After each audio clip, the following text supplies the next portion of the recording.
একবার সাহাবী হযরত জাবের দয়াল নবীজি সাল্লাল্লাহু আলাইহি ওয়াসাল্লামকে দাওয়াত করলেন। নবীজি সাহাবীর দাওয়াত কবুল করলেন। হযরত জাবের খুশিতে আত্মহারা হয়ে বাড়িতে চলে গেলেন। বাড়িতে গিয়ে স্ত্রীকে খোঁজ খবরটা দিলেন আর মেহমানদারির জন্য প্রস্তুতি নিতে লাগলেন। বড় ছেলে আব্দুল্লাহকে নিয়ে খাসি জবাই করে অন্য কাজে যখন হযরত জাবের ঘর থেকে বাইরে গেলেন, ইতিমধ্যেই হযরত জাবেরের ছোট ছেলে ঘুম থেকে উঠে খাসি তালাশ করতে লাগলো।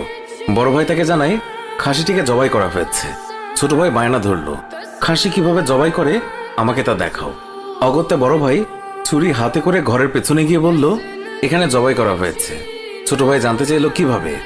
বর্ণনা করে বোঝাতে না পেরে অবশেষে বড় ভাই বলল, তাহলে তুমি মাটিতে শুয়ে পড়ো, আমি তোমাকে দেখাই। ছোট ভাই মাটিতে শোয়ার পর বড় ভাই তার গলায় ছুরি চালিয়ে জবাই করার নমুনা দেখাতে গিয়ে ছোট ভাইকে সত্যি সত্যি জবাই করে ফেলল। বড় ভাই যখন দেখলো ছোট ভাইয়ের গলা থেকে রক্ত গড়িয়ে পড়ছে, সে ছটফট করতে করতে একসময় নিস্তেজ হয়ে গেছে। তখন বুঝলো ব্যাপারটি কি ঘটেছে।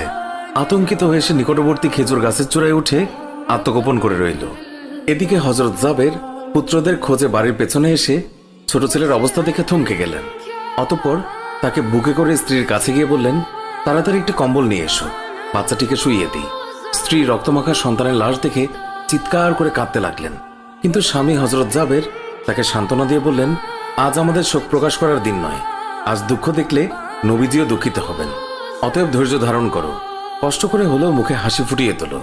তারপর তারা দুজনে মিলে ছোট ছেলেকে কম্বলে মুড়ে রান্নাঘরের পেছনে রেখে আসলেন। স্ত্রী রান্নার কাজে মন দিলেন।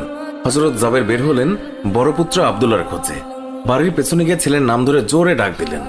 গাছের উপর আত্মগোপন করে বড় ছেলে সব ঘটনা প্রত্যক্ষ করছিল আর ভয়ে কাঁপছিল। পিতার ডাক শুনে ভাবল, এখন পালাতে না পারলে আব্বার হাতে ধরা পড়তে হবে। ধরা পড়লে আর রক্ষা থাকবে না। পালানোর উদ্দেশ্যে গাছ থেকে লাফিয়ে পড়ে আঘাতপ্রাপ্ত হয়ে সেও মৃত্যুর কোলে ঢলে পড়ল। পিতা কাছে গিয়ে দেখেন আব্দুল্লাহর দেহে প্রাণের স্পন্দন নেই। বড় ছেলেকে কোলে তুলে তিনি বাড়ির ভেতরে আসলেন। স্ত্রীকে বললেন আরেকটি কম্বল নিয়ে আসার জন্য। বড় ছেলের এই অবস্থা দেখে দরদিমা পুনরায় আর্তনাদ করে উঠলেন। স্বামী তাকে পুনরায় সান্ত্বনা দিয়ে বললেন, ধৈর্য ধরো, আজ আমাদের দুঃখ প্রকাশের দিন নয়, আজ আমাদের পরম আনন্দের দিন। দয়াল নবীজি অল্প কিছুক্ষণের মধ্যেই আমাদের ঘরে তাশরিফ রাখবেন। তারপর দুজনে মিলে বড় ছেলের লাশ ও কম্বলে মুড়ে ছোট ছেলের লাশের পাশে রাখলেন। স্বামী স্ত্রী তাদের চোখের পানি মুছে মুখে হাসি ফুটিয়ে তুললেন। হযরত জাবের বাড়ির সামনে দাঁড়িয়ে নবীজির আগমনের অপেক্ষা করতে লাগলেন। অল্পক্ষণের মধ্যে নবীজিকে উটের পিঠে করে আসতে দেখা গেল। হযরত জাবের আনন্দে আত্মহারা হয়ে দৌড়ে গিয়ে স্ত্রীকে নবীজির আগমনের সংবাদ দিলেন এবং পুনরায় তিনি দৌড়ে নবীজির সামনে চলে এলেন। নবীজির উটের কাছে গিয়ে তাকে বাড়ি পর্যন্ত এগিয়ে